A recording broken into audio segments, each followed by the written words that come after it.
We're Ron and Julian, two friends from Amsterdam united by our creative backgrounds, our huge love for avocados, and one very green dream. In 2017, we decided to turn our dream into reality and opened our very first restaurant, the Avocado Show. Our little green heaven began with a very simple mission: to create healthy food for the neighborhood by bringing the exquisite flavors of our favorite superfood to life, with each dish styled like a little work of edible art, which we like to call pretty healthy food. First, the local press picked it up, and before we knew it, the neighboring countries were talking about us as well. And then, America, Asia, Australia, Africa, it was unbelievable. All the love and attention really helped us to get going. Millions of views brought thousands of fans together before we even opened. And more importantly, it also raised some very big questions. Questions about water usage, Mexican avocados, sustainability, community, and various other topics helped us to focus on the challenges we face as a responsible company. Right from the start, we decided all of our eat-ripe avocados have to be grown sustainably and responsibly. Luckily, we found a supplier that could deliver exactly what we were looking for. Meet Nature's Pride and their little office. Thanks to certifications like Global GAP and IFS, we're guaranteed that everything is grown responsibly, from the plant to the plate. Just like everyone, we tried to find all the answers to our questions on Google, but there were way too many unofficial answers, stats, and unconfirmed theories. So, we decided to go and take a look for ourselves. Meeting the farmers and growers behind our avocados in Chile, Peru, South Africa, and Mexico was a great way to start learning about the impact and the future of the avocado. Together, these countries combined deliver about 90% of the total avocado supply of Nature's Pride. Join us in our journey to find all the answers and take a look at everything we discovered.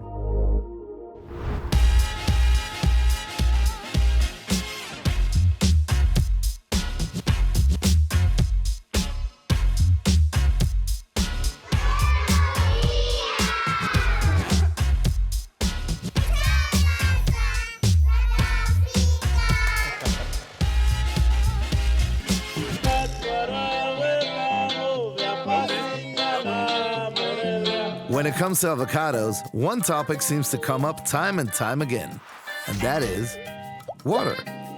We know that almost everything costs a lot of water, from the clothes that you wear to the foods that you eat. But how much water does it take to grow 1 kilo of avocados?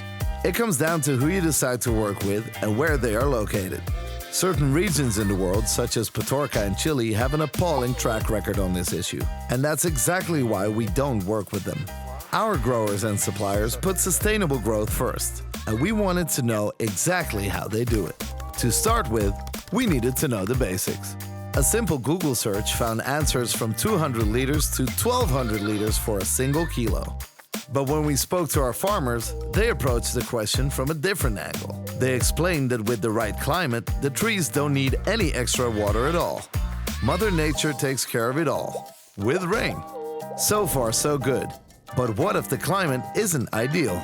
Luckily, we found out smart solutions have been developed to keep avocados hydrated, healthy, and growing, even in challenging environments. Take drip irrigation, for example. It's basically a water hose that limits the trees one drop at a time, keeping them nourished with minimal waste. But don't just take our word for it. Here's Bertie from South Africa. We get our water from boreholes and natural rivers, and drip irrigation is giving the plant exactly what it needs. And Juan in Mexico. When it comes to water, we're very lucky.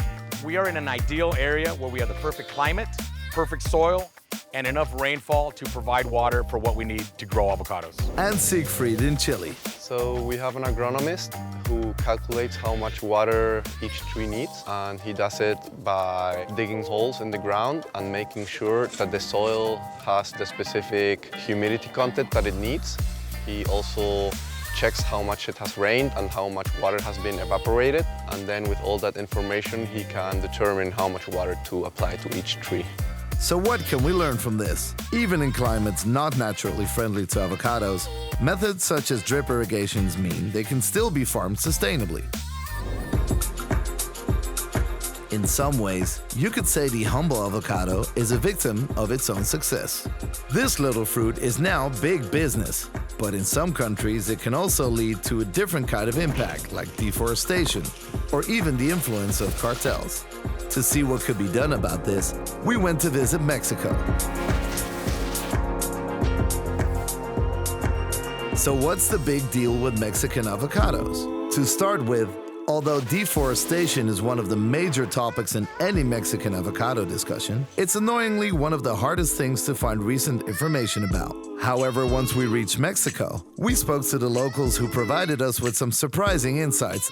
They explained that most deforestation couldn't be found in one central time and place, but was incremental, with small pieces of land being stripped in different locations, 1 acre at a time.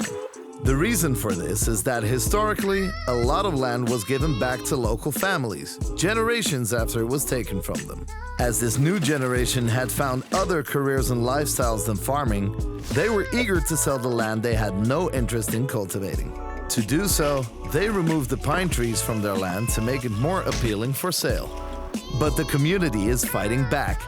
Both local growers and international suppliers are working together to halt and even reverse the damage done by deforestation. This is done by confronting the landowners themselves, but also by reforestation. We wanted to know what our own suppliers were doing to help, so we asked Juan. We would love to end deforestation 100%. Is it possible? I hope so. We can only do our part by not participating in it, by working with the same growers, by not working with people we don't know. We can do our part as a company to supply our best avocados from the best growers to our best customers like Nature's Pride, somebody that demands that we do things right from farm to table. But what about the cartels? We know the locals and the government actually fought off the cartels in Michoacan, but do they still pose a threat? We are not doing business with cartels. We are not buying avocados from cartels. We are buying avocados from farmers that have had farms for 50 years. Our company has been buying from the same farmers for the past 35 years. Also, while we're here, we heard that avocados are so expensive now that Mexican locals can't even buy them. Is that true? Yeah, funny shit to hear that Mexicans can't afford avocados. We can walk down the road right now to 30 taco shops. Every single one will have salsa, guacamole, and fresh avocados. So is deforestation still a thing? Yeah, deforestation is still a thing. But so is reforestation. With the right solutions and people in place, we really can work to ensure the forests will thrive for years to come.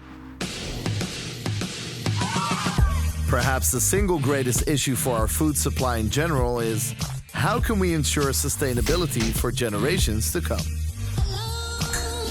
Our favorite cartoon once said that with great power comes great responsibility.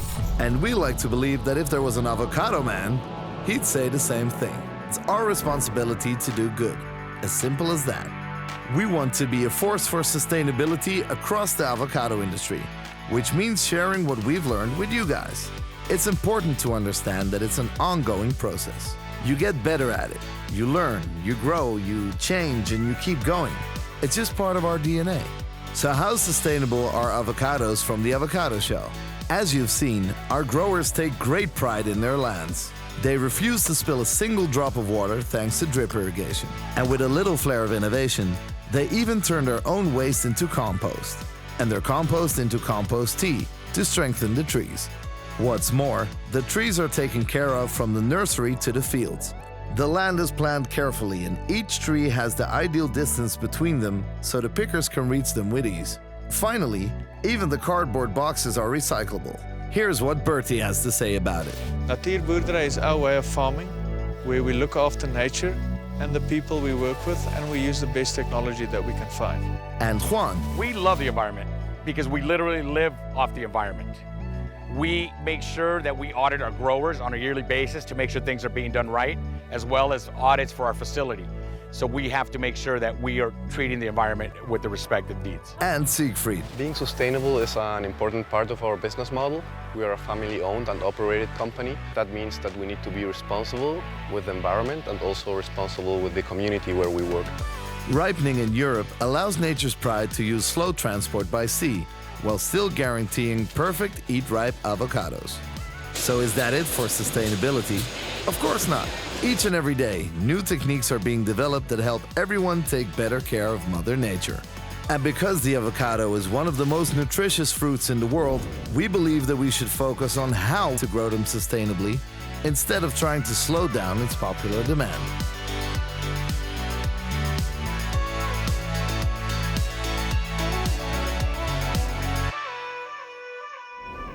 We love our friends and extended family and care deeply for the well-being of the people who help us along the way.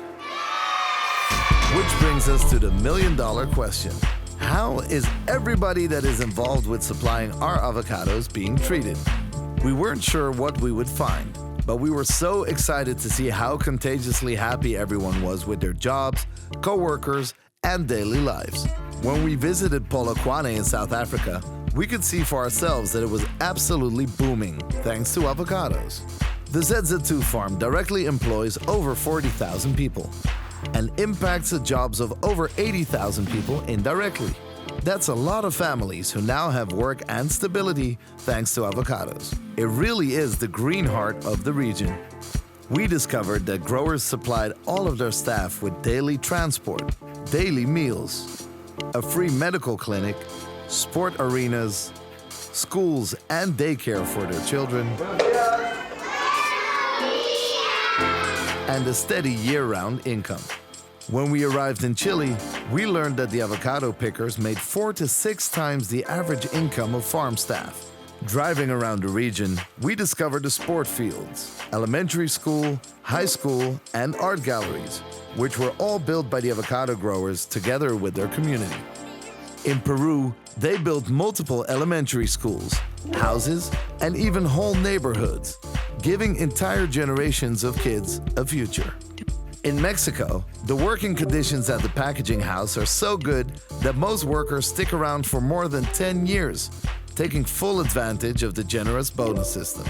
It's great to know that avocados can be a powerful source of prosperity and social good for the people who grow them. To many, an avocado is simply a delicious treat. For others, they're the heartbeat of their community. So there you have it.